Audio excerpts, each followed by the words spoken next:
Jambo lingine ambayo leo inatuumiza ndani nyumba zetu Waislamu ni sukari.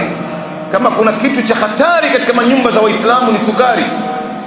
Hii ni kemikali ambaye imesababisha maradhi mengi sana katika maisha ya Waislamu, na wengi wetu hatuna habari maskini.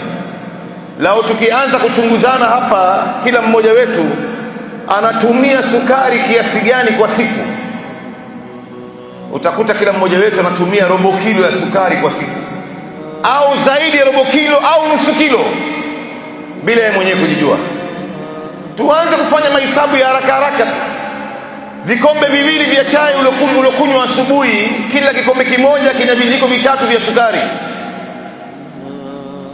Chai ya saa 4, vijiko vingine vitatu ya sukari.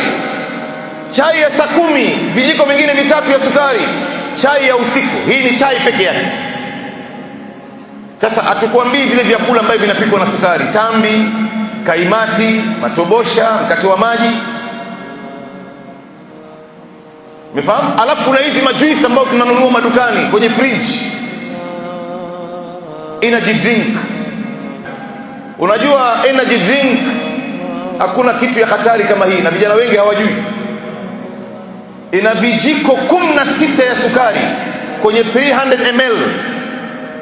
Ile kijiko ile chupa moja mfano kama hii ina sukari kiasi hichi ndani yake. Wewe unasikia maana ya energy? Energy maana yake ni ile sukari.